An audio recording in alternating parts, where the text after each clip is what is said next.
This episode contains discussion of murder by gunshot, dismemberment, domestic abuse, and gambling addiction. Listener discretion is advised. After a fight with his wife, Melanie, Bill McGuire went missing. Friends and family were concerned, but Melanie never reported her husband missing. About after 2 weeks of not seeing or hearing from Bill, Melanie was informed that her husband was deceased and his body had been found in 3 separate suitcases in the Chesapeake Bay. After months of investigation, Melanie was found guilty of her husband's murder solely on circumstantial evidence, but to this day maintains her innocence. Many people believe she was wrongfully convicted. The question would remain, who killed Bill McGuire? All right, you guys, we got a wild one for you. The suitcase killer. Melanie McGuire. Yeah. And of course, we have a few people to thank before we get started. Yeah. So we want to thank Allie Updike for requesting it. Thank you so much, Allie. Yeah. And thank you, Beth, for writing it up. Thank you. We love you guys. We sure do. All right. So we are gonna get into who the McGuires were. William Theodore McGuire was born on September 21st, 1964 in the Bronx, New York, to William and Ruth. Bill married his first wife, Marcy Polk, who moved to Virginia Beach in 1986, where Bill was working as an electronics technician in the Navy. Marcy was from Vernon, New Jersey, and around 1990, the couple moved back to the Atlantic City area. After the move to Atlantic City, Bill began gambling and drinking excessively. Marcy has said that after this began, their relationship started to go downhill. In 1995, Marcy filed for a restraining order against Bill after he had thrown rocks through her window. Rocks your dog?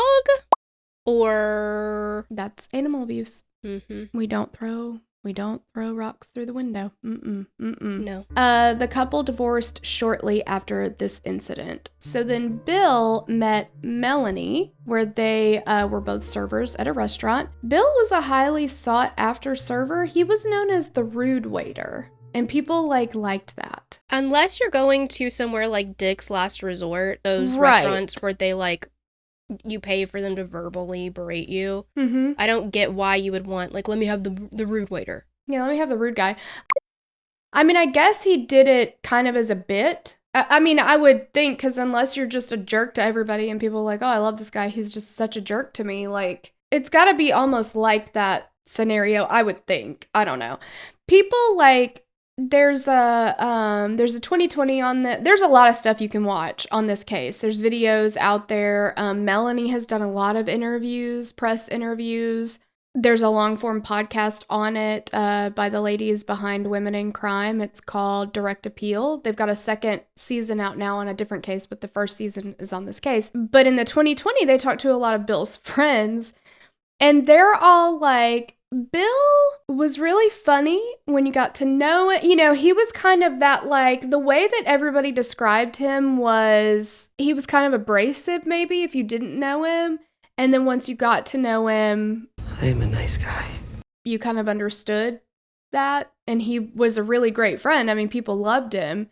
But it was like that you have to peel the onion. Yes, yeah, exactly. So Melanie was born on October 8th, 1972 to Linda and Michael in New Jersey. She is described as a New Jersey girl through and through. Her parents say she's a great daughter, mother, and friend, and they said she was a good girl who literally never got in trouble. If you want to say it like a true New Jerseyan, what is, like Tennessean? A New Jerseyite? I don't know. Okay. Yeah. Somebody who hails from New Jersey, you would say she is a great daughter. Oh, yes. Mm-hmm. Yep, that's it. Melanie described Bill as being clever, funny, and someone with a big heart when he wanted to. She threw that in there. I don't know. My little southern heart can't handle somebody being rude to me like that. If it's mutual and we're just ribbing each other, that would be a different thing. But if I meet somebody and they're rude, I don't know if I can find the humor in it. I don't know. It's like, Mhm. I don't know if I could be like, oh, I like that. I want to get to know that guy. Like, it makes me sad. Is that like Yeah. is it a northern thing? I wonder if it was because the way they describe it, there had to have been some charisma to it, Okay. Otherwise, I don't know. But I mean, that's who he was. Dry. That family is like a piece of toast. It's this toast family. He's dry as a piece of toast. Dry as in sarcastic, but yes. What was that from? That was from My Big Fat Greek Wedding. Oh, yes. Yes, and Yeah. I'm wearing the kimono. Which come from the Greek word kimona. Which mean robe. Well, winter. And what do you wear in the winter? Oh, that's right. Robe. The end, we all fruit. Just wanted to roll robe, my kimono. There you go. R. So, Bill was a big practical joker, apparently. He was very funny. People really liked his jokes. Melanie, they described as very caring. She was sweet. All these things. Bill's friends, Sue and John Rice, said that in 1998, Bill called them up and said that he wanted to bring Melanie around to meet them, and they lived in Virginia Beach. And they said Melanie was really nice to be around and that she had the same sense of humor as Bill, so they could, go back and forth and had that, banter. Yeah. However, Bill and Melanie's relationship was described as being tumultuous. Literally anybody that you ask, including Melanie, the word that they used to describe their relationship was tumultuous. Hands down. A lot of ups and downs with them. Yeah, they'd break up, they'd get back together, and their friends speculated that it seemed like they kind of thrived in that drama. It seemed like they liked it to just always be up and down. Going at it, yeah. Mm-hmm. Even though they broke up a bunch of times, they got married in 1999. And at this time, Bill and Melanie were living in Woodbridge, New Jersey. It's described as a working class town. It has a population of about 100,000 people, pretty average crime rate. Bill worked at the New Jersey Institute of Technology as a computer specialist, and Melanie was a fertility nurse, and they had 2 sons together. During their relationship, Melanie says that Bill had a problem with gambling and that he expected to get what he wanted when he wanted it. She says that if he didn't, he would get frustrated and then he would take that frustration out on her. She described to 2020 a time when Bill had gotten pulled over and he called her after. And then on the phone, and actually I think she says he left her a voicemail that night where he said when he got home, he was gonna kill her, I think was what he said on the voicemail. And this is all according to Melanie. We don't have this recording. But she says he was threatening to kill her, and she said that she did leave that night, but she ended up coming back and they got back together. She also told 2020 that she was having an affair at the time of the argument and that threat. Let's talk about the affair. This is June of 2001. So Melanie is pregnant with their second son at this time, and she started having an affair with a doctor she worked with. Melanie said that they had a flirtatious relationship. Sometimes she would get back to her desk after a consult with a patient, and lunch would just be waiting for her. Does anyone fall for that? No. Yeah. According to Melanie, the affair began when she was 38 weeks pregnant. She was in Dr. Brad Miller's office when she complained that she was having some pain in her back due to a pinched nerve. And apparently he was like, hang on, I can help you with that. So he started rubbing her back. And then after she returned from maternity leave, they just launched into a full-blown affair. I literally cannot imagine. So on the stand, they talked about this, and she said she was so embarrassed because her mother was there, her grandmother was there. And apparently during this first encounter, which I don't really know why you need to go into detail about that, but this first encounter was an oral sex type situation. He got a little honey on his stinger is what happened. I just can't imagine that type of Like, that's your first time with somebody and you're 38 weeks pregnant. Like, I don't know woo! what being 38 weeks pregnant feels like, but you're, literally could give birth at any minute at that Beached point? whale status too. Like, that's what you feel like. Like, it's just, I don't know. It's just very interesting. But that's, I mean, he started rubbing her back and the rest is history. Yeah, I don't, well, and, it happens, I get it, but, it's an interesting, time in their lives to begin this, I think. But after their second son was born, Melanie and Bill moved to a townhome in Woodbridge. But Bill was hoping, so he wanted to move back to Virginia Beach, where his friends John and Sue Rice lived. And Melanie was against moving to Virginia Beach, so the couple ended up putting down a sizable deposit on a home in New Jersey in 2004. This was a big house, big house. It had a significant amount of land, and it ended up, it cost over $500,000. And this is in the early 2000s. That's, Melanie has said that even though their marriage wasn't doing well and she was having an affair, she went ahead with the purchase of the home so that Bill wouldn't gamble their money away. Also, I just want to say, Melanie says he had a gambling problem, and he did go down to Atlantic City to gamble. Well, and his first wife corroborates that gambling had been an issue in his life. When they went through it at trial and there was, a forensic accountant going through things, it wasn't like he was losing a lot of money gambling. He would go and gamble, but he was ahead at the time of his death. I don't know. It didn't look like he was taking like these big chunks and blowing them, or I don't know. So anyway, it's just, this is according to Melanie, I guess. Right. And I think that, take it for what it is. I don't know if, depending on where you sit on her innocence or guilt, I think that that's going to really depend on what you make of what she says. So on April 28th, 2004, the couple's house closing was planned for 2 o'clock that afternoon. According to Sue and John, Bill had called them after closing on the house and had told them how excited he was and that he had never been happier.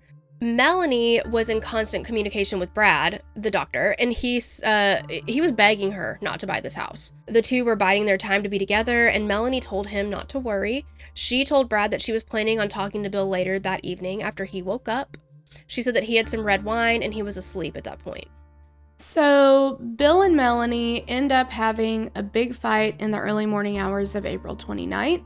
According to Melanie, Bill told her, like, she says he wakes up and she's like, "Oh my gosh, aren't you so happy? Like, you're finally a homeowner. You've had this dream for a long time." And he's like, "No, I settled for this house." And she's like, "What do you mean settled? Like, it was a $500,000 house. Like, that's a big purchase, right?" And he's like, "No, I settled to live in New Jersey. I didn't want to live here. I wanted to move to Virginia Beach, but you wouldn't let that happen," like all this stuff. So she says the fight keeps going, and she says that he grabbed a dryer sheet that had been in a basket near where they were fighting.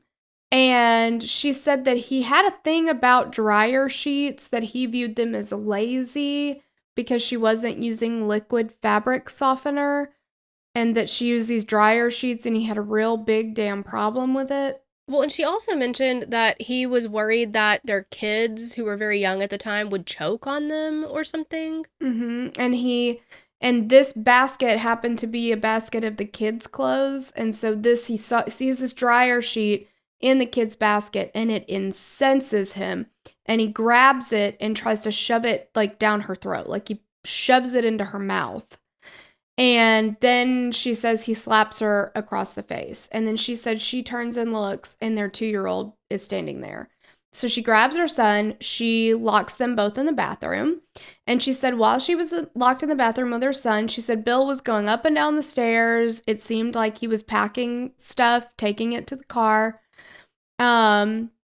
She said every time he passed the bathroom, he was berating her and he was telling her things like, "I'm never coming back. This is it. I'm leaving," like all this stuff.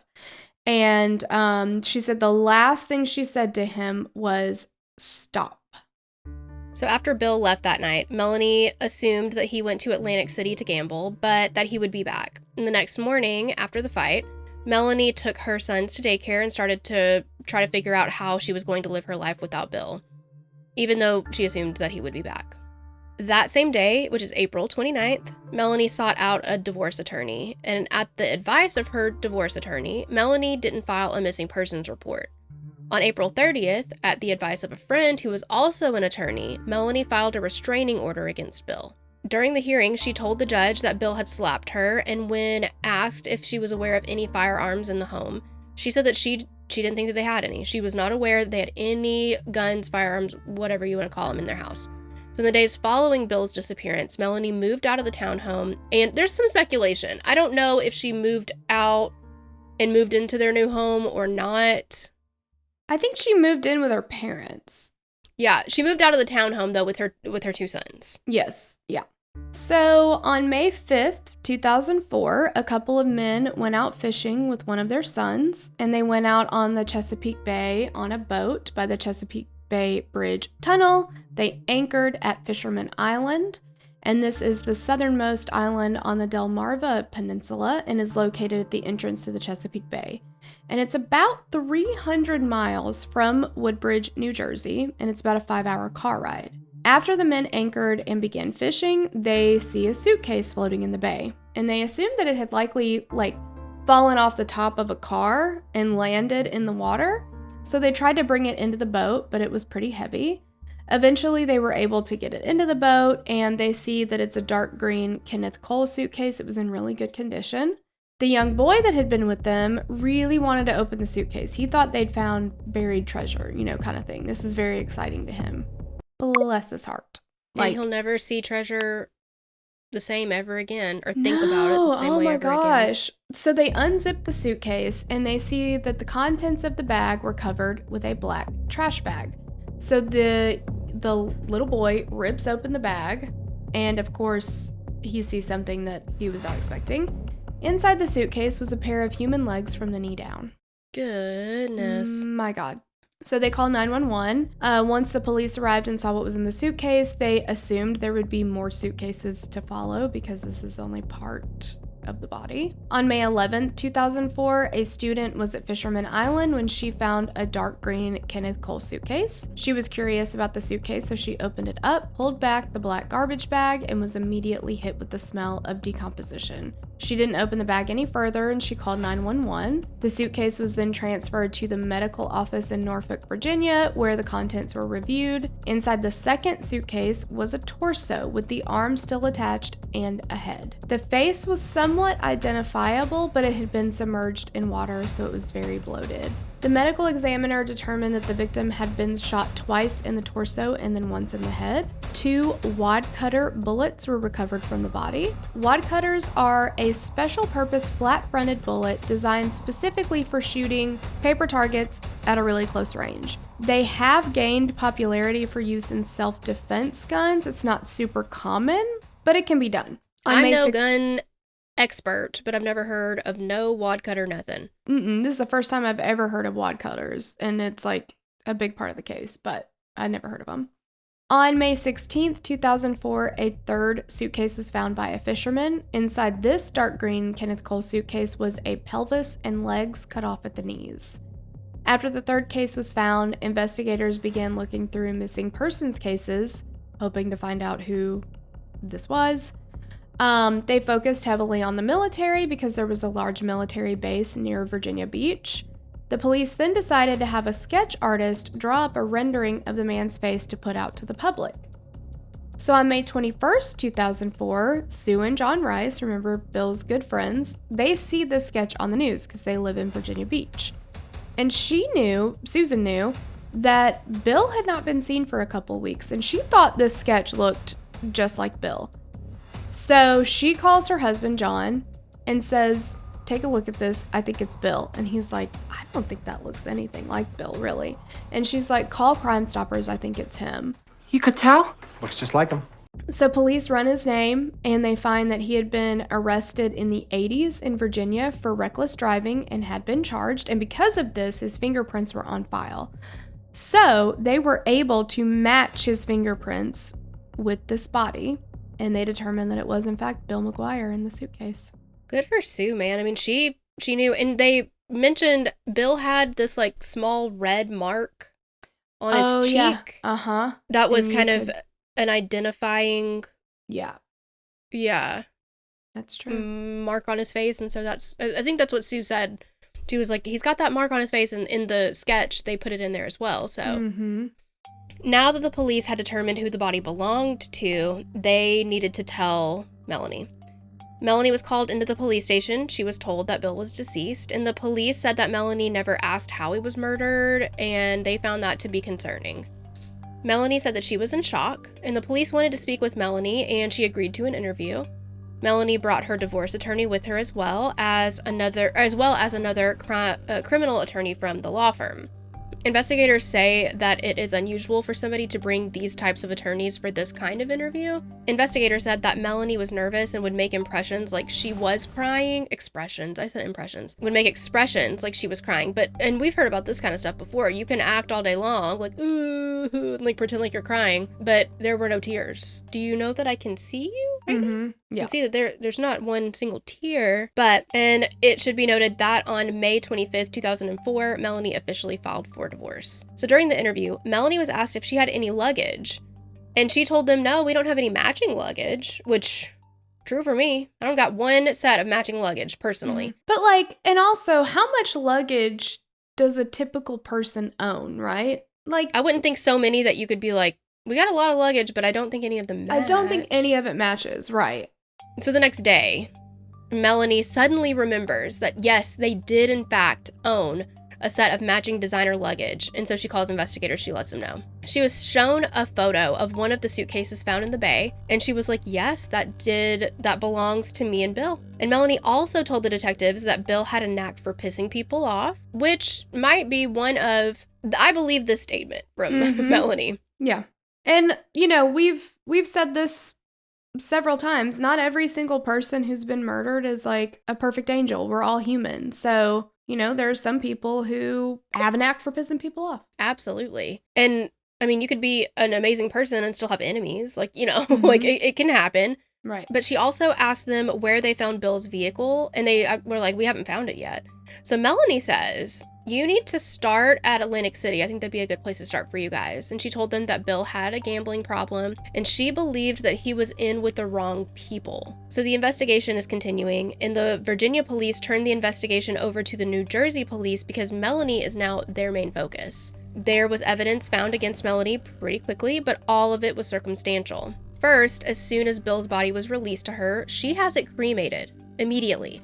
She held a funeral for him so Bill and John were there, obviously, and they said that it didn't last any longer than 15 minutes, this funeral. Yeah. She had said that originally Bill he had wanted to be cremated, and then he wanted his ashes spread in the bay or something like that, but that she couldn't put him back in the water because that's where he'd been found. I don't know. Yeah. Police also found that on April 26, 2004, Melanie had purchased a firearm.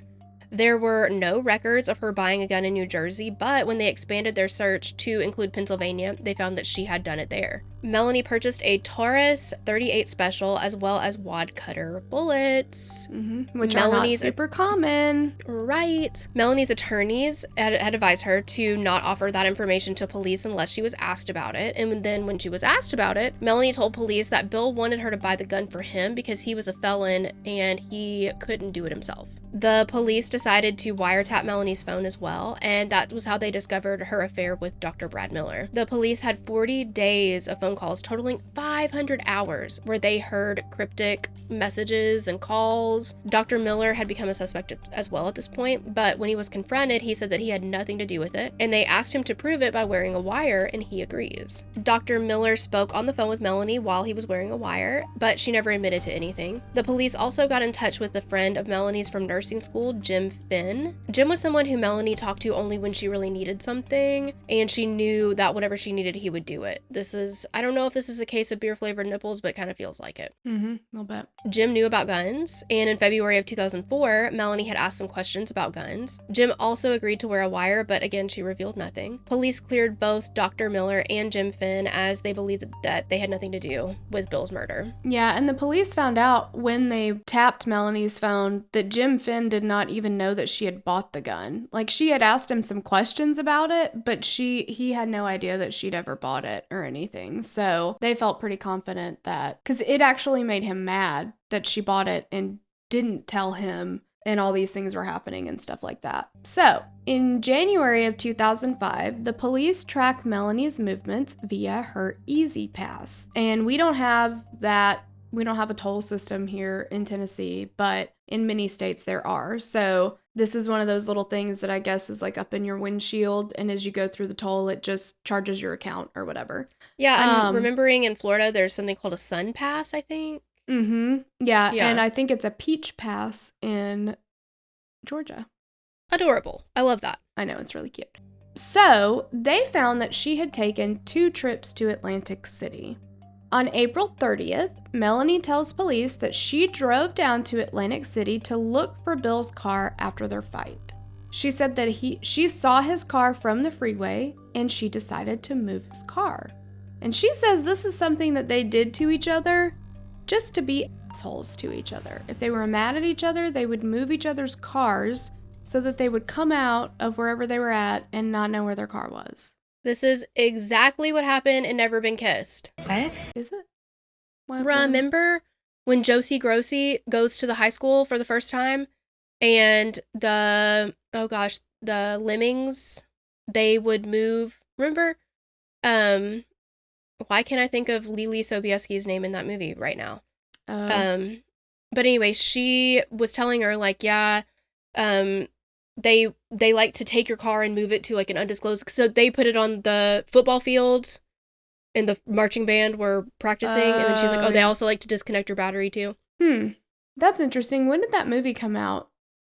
Because this is 2004. 99? Wow, okay. It's a little earlier than I thought. 98, 99? I think 99. One thing that, like, I don't think was ever corroborated was anybody else being like, yeah, they did that. It's just so bizarre, too, because where was he parked that she saw it from the interstate? So, I listened to the entire 19 episodes of Direct Appeal. And if you want, a like, friggin' saint, man, for doing that. I'm very interested in this case. It's I don't know why, but it has grabbed me. Like, I don't know exactly what it is about it, but it has. But they actually, so they live in New York or New Jersey, one of the two. And the 2 women, Megan and Amy, are criminologists and they're professors at a college up there. So they actually drove down to Atlantic City to the hotel that she says she found his car at. And they drove at night, just like she said she did. And they said, because she said she noticed his Maxima or whatever car he drove. And so Amy is like, what, like there's only one Maxima, you know, like whatever. And she says she saw his license plate from the freeway, and they kind of called bullshit on that at first because they're like, you're not going to see that from the freeway. They said that this particular parking lot is right up on the road and that you can see those things. But I mean, I don't know. But the thing about this trip to Atlantic City is she was trying to avoid the Easy Pass areas. She ended up taking a back way this time. Well, all the times that she went down. She tried to take different routes than she normally would take we don't know why. So it's kind of a serendipitous situation that she happens to come in a way that she never would have come in before, is the way she made it seem like, and there his car is right there off the freeway. But well, and is this a hotel that he was known to frequent to when he was gambling? Like, is this, you know, if he only goes to this one place, then you probably like, okay, I'm just going to drive by there. But if you just like, what are the odds? Yeah. What are the odds? There's no record of him checking into this hotel. Melanie is the last person to have seen him alive. One would assume that if he stormed out of that house and said, I'm never coming back, forget this, and he's driving down to Atlantic City to gamble his butt off, that he would use a credit card, he would make a purchase, he would appear on some surveillance video, maybe when he's getting gas, he would have checked into a motel. None of this ever happens. He never goes and he never gambles. Nobody sees him in Atlantic City. There's no record of him ever being in Atlantic City at all, except for his car being there. Right. So, I don't know. She says she moved his car from where it was parked to the parking lot of the Flamingo Hotel, which was like a mile and a half down the road. That is some bullshit. If that actually happened, if they actually did that to each other, that's rude. I know, like, come on. Like, eat all the snacks in the fridge, do that, but like moving his car a mile and a half away to some place that he doesn't even know where it is. Now, I'm not saying it happened, but I'm just here to say, if you want to do that to your spouse because you're pissed at him, there's some problems there. It's rude. Yeah, there's some problems. Yeah. So surveillance at the hotel shows Bill's car being moved, but you cannot see who is in the car. You can't see any of that. It's dark, it's grainy, there's a glare, it's a whole thing. Classic. The police believe that Melanie moved the car, but that she would have had to have somebody else with her because this would take two people, right? Someone to drive the car to the hotel and then someone to drive Melanie back to her car. Melanie says, okay, you guys, just please do get ready for this story. Okay. So Melanie says Dr. Miller, her boyfriend, had given her a script for Xanax because of the stress of Bill being gone, and she had taken it for the first time on this day.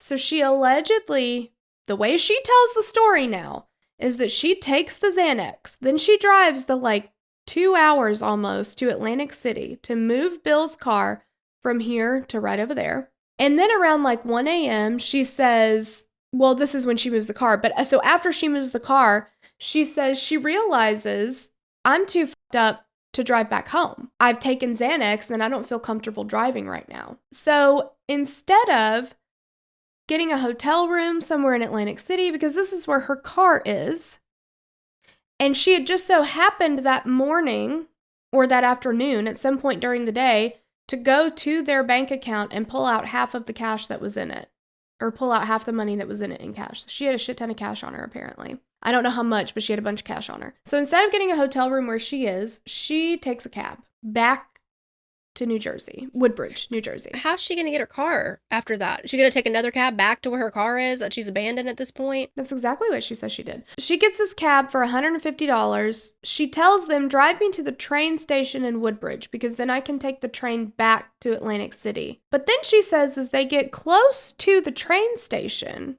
she tells the guy, just drop me off here and I'll walk in the rest of the way. Now this is 3 a.m. and she says she's just going to walk the mile or so into the train station by herself for we don't fucking know why.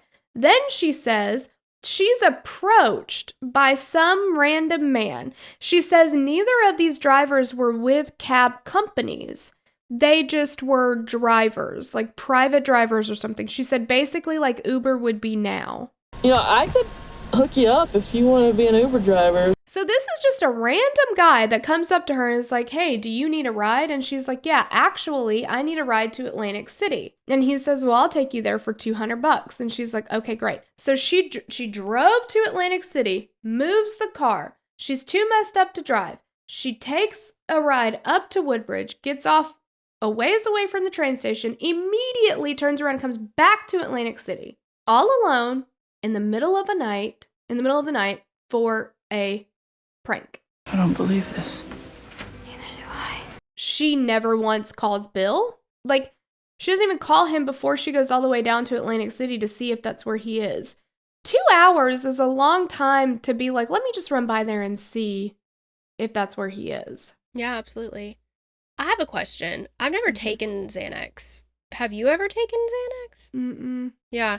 I don't know what that's like. The extent of my knowledge on Xanax, which Anne Heche in 6 Days, 7 Nights, R.I.P. She took about 7 of them, I think. Mm-hmm. But she's in the plane ride and she's like, Harrison Ford is like, what are you taking now? And she's like, Xanax. It's prescribed for situations of ascension. And it's like she's very out of it, but it's like she's taken a couple of them. Now, I don't know what it's like. First one, I don't know if you're supposed to like ease into it, do a half of one, or like... I don't know. I don't know. I have friends that have taken it for anxiety and stuff, and they say they break off just a little piece of it because it makes them really sleepy. Sure. Okay. That makes sense then. But she's a nurse. Yeah. It's the first time she's ever taken this drug. And it's something that you wouldn't take and then drive 2 hours, especially if you've never taken it before. It just seems like very odd timing for her to be like, this is the moment that I'm gonna make this happen, you know? Yeah, like, and the reason that she wanted the Xanax was because she was having trouble sleeping. So, yeah. Why would you take it and then decide to take a 2-hour car trip? Exactly. And she's taking all back roads because she doesn't want her Easy Pass to be recorded. 5 days later, Melanie then drives to Delaware. She tells investigators that she went to look for furniture. So she says her parents have her kids, and she left very early, between 7 and 7:30 a.m. It's 45 minutes to drive to Delaware.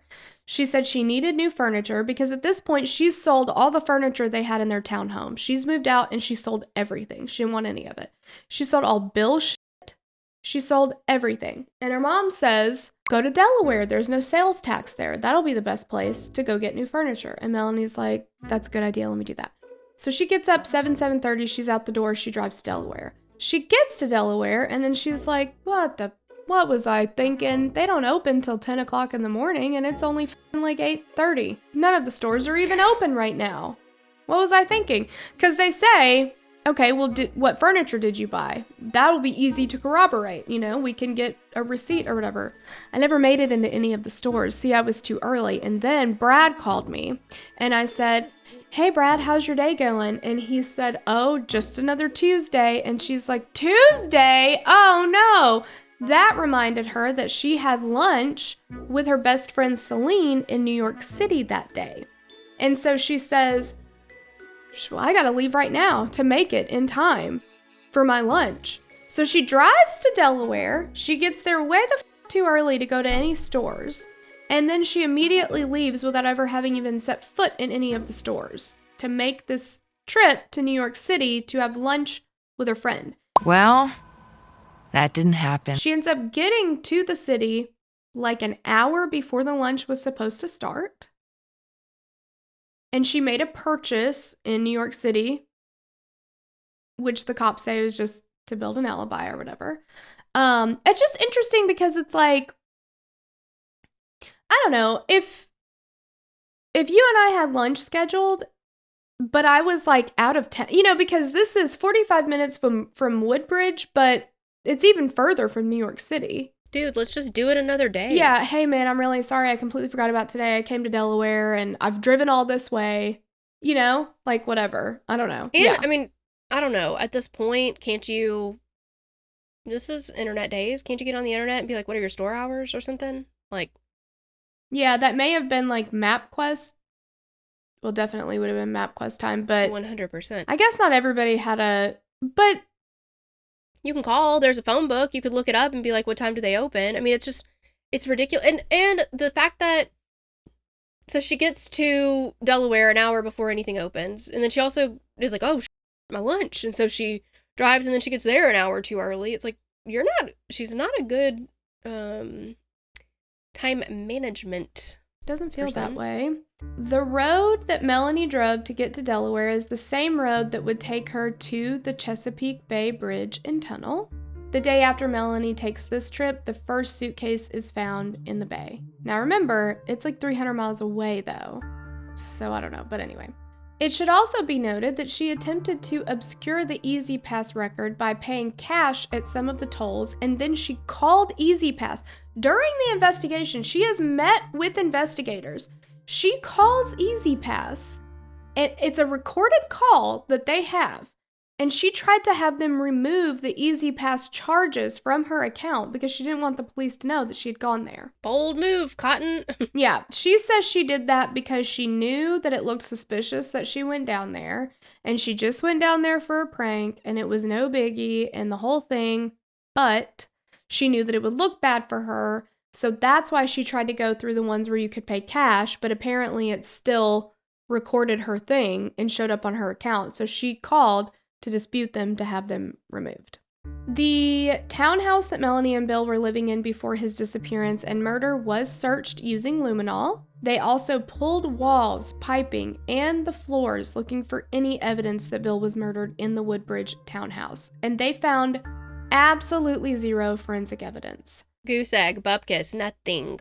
Nothing, not even. So they even took the pipes out of underneath the bathtub and the shower where even if you had rinsed through and even if you'd poured bleach, you might catch a little bit down in the bottom. There was no blood. There was nothing. I mean, they pulled and there was no evidence of bleach either, and luminol will react to bleach as well. There was nothing, not one thing. However, they believed that the circumstantial evidence that they had was enough to arrest Melanie.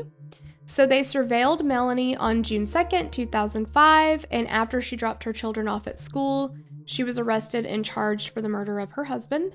She was released on bail, but then she ended up being charged again in October of 2006. This time she was charged with 2 counts of hindering apprehension. Melanie had allegedly written letters to police trying to take the blame off her. And she pleaded not guilty and was again released on bail, but this time the bail was much higher, but her parents still paid it, and anyway, she's out on bail. Let's talk a little bit about those letters, though. I want to talk about those letters. She apparently wrote letters claiming to be a mob boss, being like, you're looking at the wrong person, don't charge the woman, she's too busy to have done any of this, it was us, and we can't stand having a woman being charged for something that she didn't do or something like that. It was very... It was really bizarre, and it was because the person who allegedly wrote these letters was they weren't taking credit for it. They weren't saying, you got the wrong person and I'm the person who did it. They were just saying stuff like... She didn't do it? Yeah, I don't really care about this lady, but the lady didn't do it. And that why would she do this and why would she do that? And it just, none of it made any sense. And it was written in a very weird way. Yeah. And it was so overwhelmingly obviously trying to take heat off of Melanie, but written by somebody who, why would they give a fuck? How would they know that she's way too busy during the day with her 2 kids and all this stuff to have, who would know that? And I don't know. It's so bizarre. And I feel like, those moments, we've talked about this before, but those moments where you're like, or maybe you've done it as a kid. I remember doing this. I'm like, look, I'm going to lie about this and I'm going to get away with it. It's perfect crime. I know to everyone else, and to me as an adult looking back, I'm like, it was so obvious. It was so obvious. And I thought I was nailing it. And that's Melanie. She's like, this is genius. No one's ever gonna know. Yeah, because it just is bizarre. It just doesn't make sense. And it's so very focused on, you've got the wrong person. I didn't do this, but you've got the wrong person because she couldn't have done it. And she's, a nurse and a lady and a mother and why would a mob boss care about that? You're so vain. You probably think a mob boss cares about you. Exactly. Outrageous. She is... I see why someone would get really interested in this case, because it's just in what world? It's crazy. 2 years and 10 months after the first suitcase containing part of Bill McGuire's deceased body was found, Melanie McGuire's trial began. She had a few attorneys fighting in her defense, including a high-profile attorney named Joe Tacopina. Mm-hmm. The prosecution presented a lot of circumstantial evidence that made Melanie look guilty. And I understand it. She does not look good from where I'm sitting. They presented the fact that once Bill's car was located and searched, they found a syringe and chlorohydrate. So chlorohydrate is commonly known as the knockout drug, or what someone would use when you hear that someone's like slipping them a Mickey roofie, something like that. Chlorohydrate is a sedative that is typically used short term for the treatment of insomnia or to relieve anxiety and induce sleep before surgery. It can also be used for pain after surgery and to treat alcohol withdrawal. The prescription had been purchased the morning Bill disappeared. Prosecutors found that the prescription had been written on Dr. Brad Miller's pad. Dr. Miller testified that the handwriting on the prescription was not his and that he recognized it as Melanie's.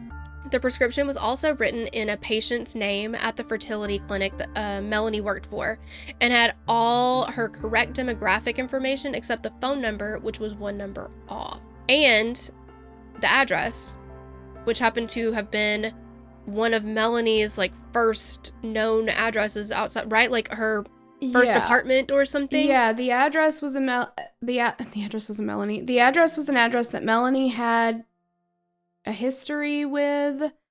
The rest years of the prior information, before Bill. Yeah, the rest of the information was like had the the patient's date of birth, all this other stuff with the patient, but her phone number was one number off.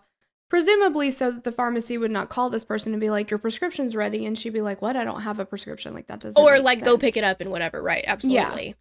Melanie says she worked from home often and had prescription pads with her, and Bill could have easily gotten into her computer and gotten patient info as well as written a prescription on the pad. So she's blaming it was him who did it. He could have easily done this. It wasn't me. Mm-hmm. He did have pharmacy training and he almost completed pharmacy school but wasn't able to graduate due to the felony on his record. Yeah, I think he got that felony like right before he was supposed to graduate and then he was no longer able to do it. So he did have significant pharmacy training, but the way that Melanie put it was, okay, well, I had this, I worked from home all the time or whatever. And if she said, if you were in a patient's account and you went to like compose an email, the email would automatically bring up the patient's first, last name, and social security number as the email subject. But you don't use a social security number for a prescription. No, not at all. Like, and if you have the prescription pad, because she was like, if I was going to write a prescription, I would have just called it in. Which you can do. You can call it in, but then there would be a record of that. You have to give your name, you have to give the doctor's NPI number to do that. You've got to have, I don't know. So she says, why would I have written something down on a pad and leave a paper trail when I could have called it in with no trail? But there is still a trail of that. They have to have a record of the name of the person who called it in and all this kind of stuff. Yeah, absolutely. I don't know. Prosecutors also presented evidence that there had been searches made on Melanie's computer for how to purchase guns illegally, how to commit murder, and how one would poison another.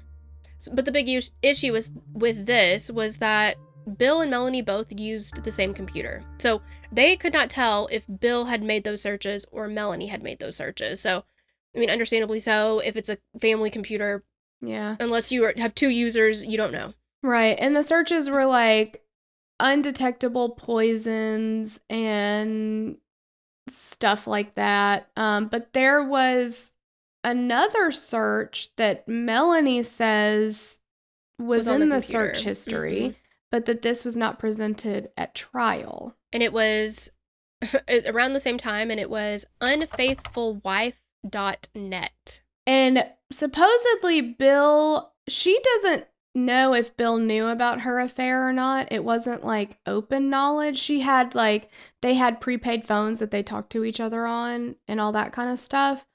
But unfaithfulwife.net seems like maybe something that he would search rather than her. But again, okay. But unless it's a guilty conscience type of thing where she's... Yeah, but even so, he can search unfaithfulwife.net and she can still search other things on the computer. And also on top of that, she's not the one who's dead. If he'd searched unfaithfulwife.net and there were also searches for how do you poison somebody without them knowing it and all this kind of stuff, and she's the one that ended up dead, then you might say, well, he found out about her affair and he killed her for it. But she's not dead. Exactly. he is. Yeah, I mean, you're absolutely right. She claims that she already has knowledge of how much of a medication such as morphine or chlorohydrate to use to poison someone, so she would not have had to search for it. She also says that she had a book with dosages in it for every med you can think of, the physician's desk reference, so why would she need to, again, leave a paper trail online when she could have just looked it up and the investigators had, would have known. They would have never known that she looked it up. I think there was also a search too that was like, how much insulin for poison, and like, can digoxin poison somebody? And like, she's like, I would have known all that. I would know that you can absolutely kill somebody with too much digoxin. And like, I don't know, just like all this stuff. But she also claimed that chlorohydrate, so it's used as a sedative for people with insomnia and stuff like that. It's also used for people on steroids to help them sleep, because I guess they're so amped up because of the steroids or whatever. And she says Bill's sister had commented sometime before he died that his head looked weird, and his head looked like someone on steroids. Now, there's no evidence that he ever took steroids. There was none in his system. But she's saying, well, that would give you a reason why he would have written the prescription for himself if he had been on steroids, and his head did look weird. His sister said so. So maybe that's why. Also, though, the chlorohydrate was not found in his system at all. Yeah, I don't... So it may not even have anything to do with his death. I don't know. I mean...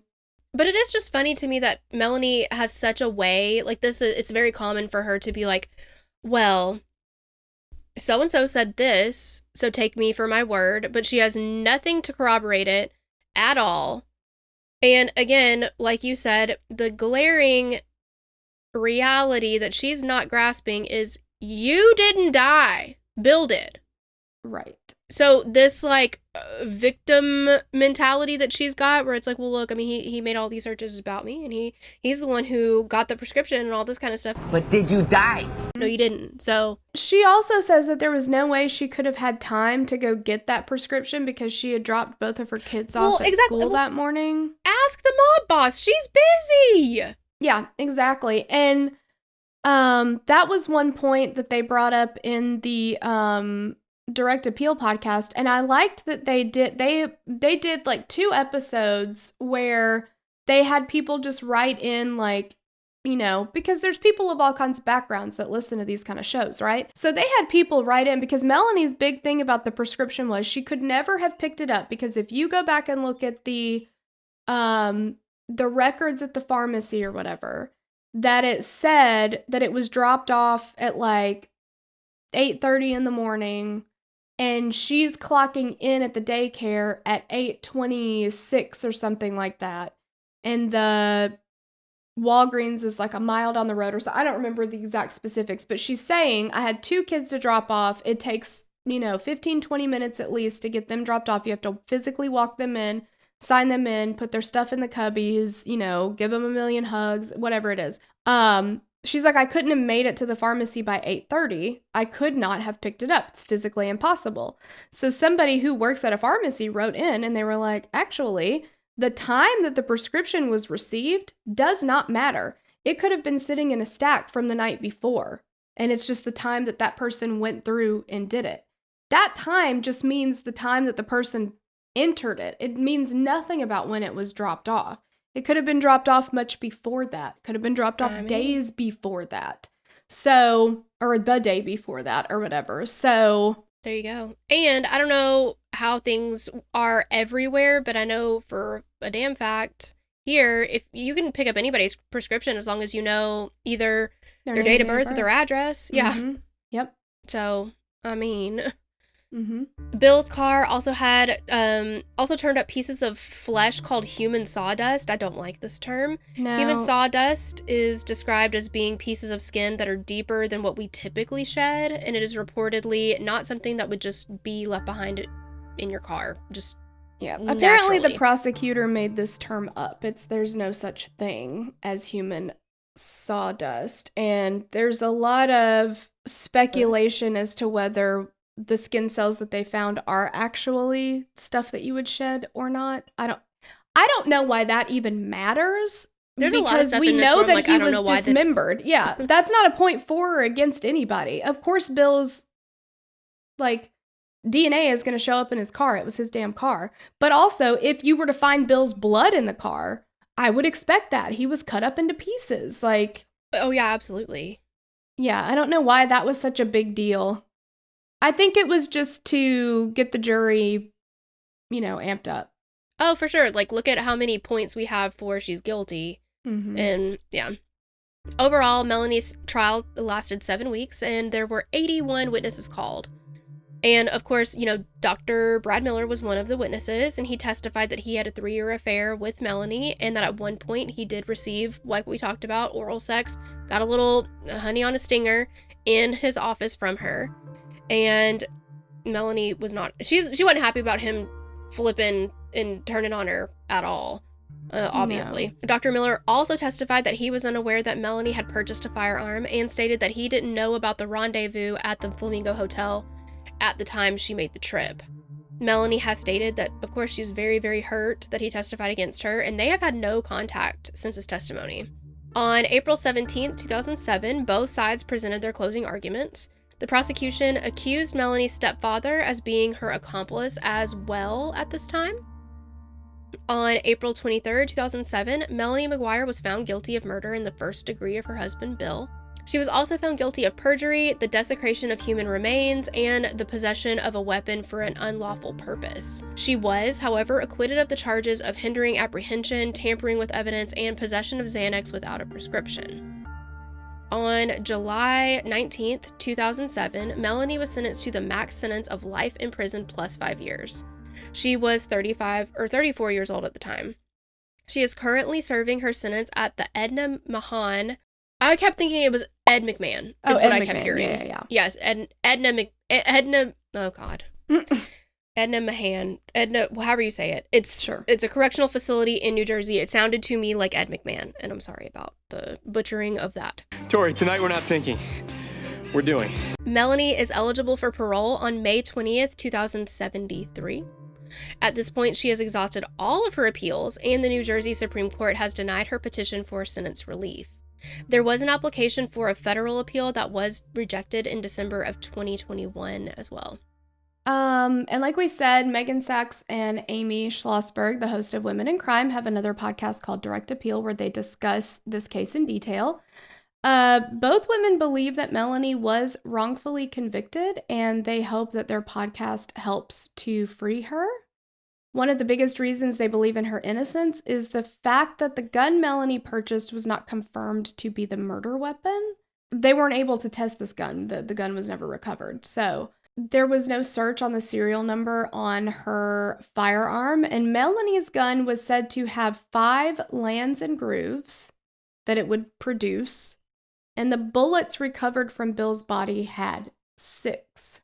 They got this information from the gun manufacturer's website. At the time that they looked this up, the website said this gun produces 5 lands and grooves.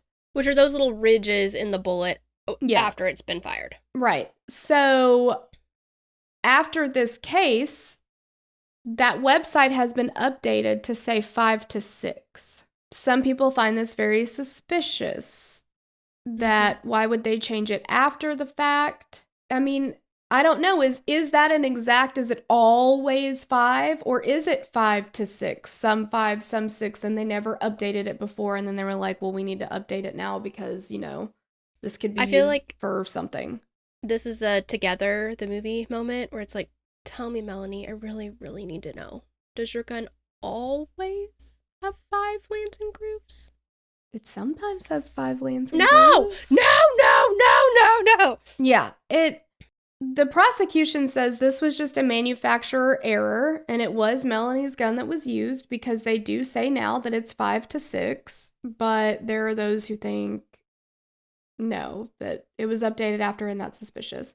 Another argument the prosecution used was that the black garbage bags found in the suitcases matched garbage bags at Melanie's home. Garbage bag matching, That's very suspicious. No. That's up there with fibers are consistent with. Like, Yeah. Well, and that was another thing that the prosecution presented was that fibers found, because the prosecution said that when Melanie shot Bill, she tried to muffle it with a pillow.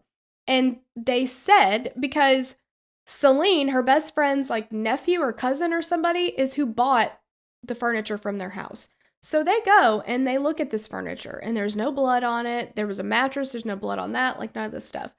But they say that the fibers from this couch match fibers that they found inside of his torso with the bullets because it would have had to go through the thing. And I'm like, does it though? Like, I don't know.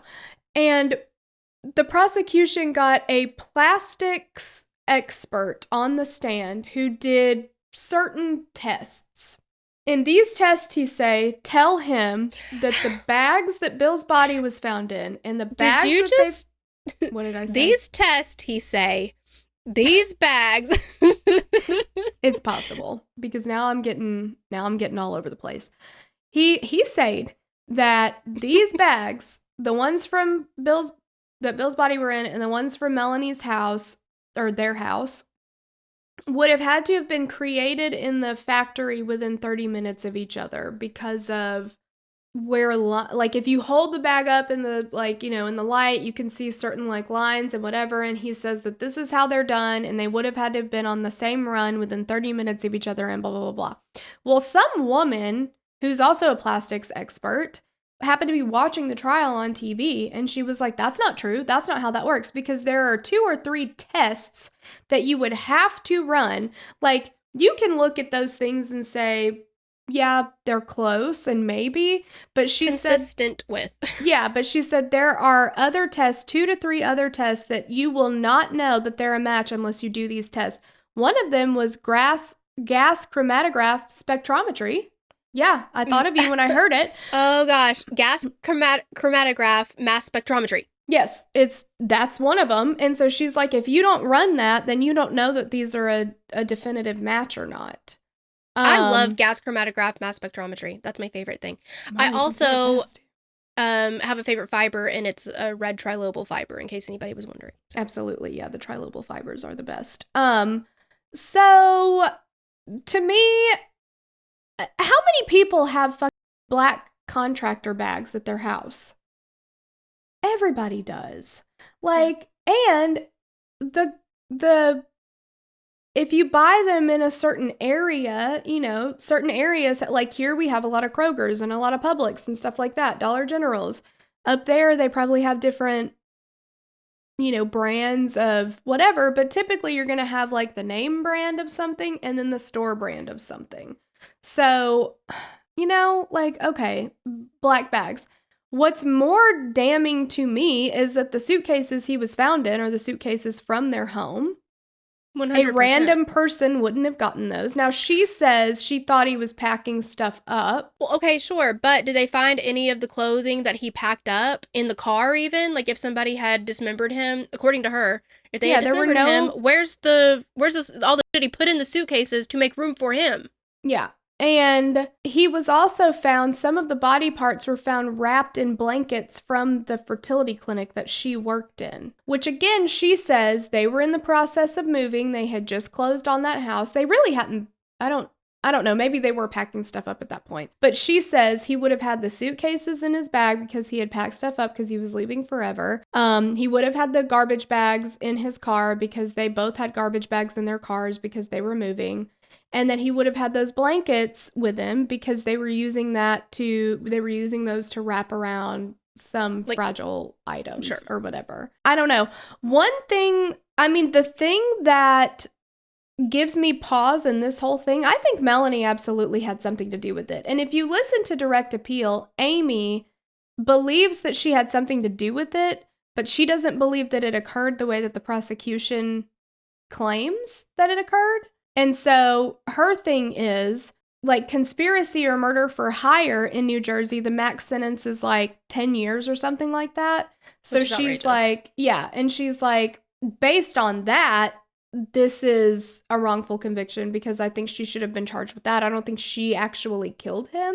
So she should have been sentenced to 10 years rather than life in prison. But Megan thinks that she's innocent, that she didn't have anything to do with it. I agree with Amy in the fact that here's the problem. If the prosecution can say, because the prosecution says she shot him in that apartment, she cut him up in that apartment, and then she drove 7 hours almost to the bay where she dumped his body with the 3 suitcases in the car. And she did it over, and these are heavy, heavy suitcases. These fishermen said they had a hard time getting them, which water is going to add some, but still, they were heavy before that. That she would have gone. Now, they think her stepdad helped her because he did go to Atlantic City with her once or twice, I think. Because there were other trips. But it would have been difficult for her to live by herself. None of that makes sense. There's not one shred of forensic evidence that he was killed in that house. He was not killed in that house. He just wasn't.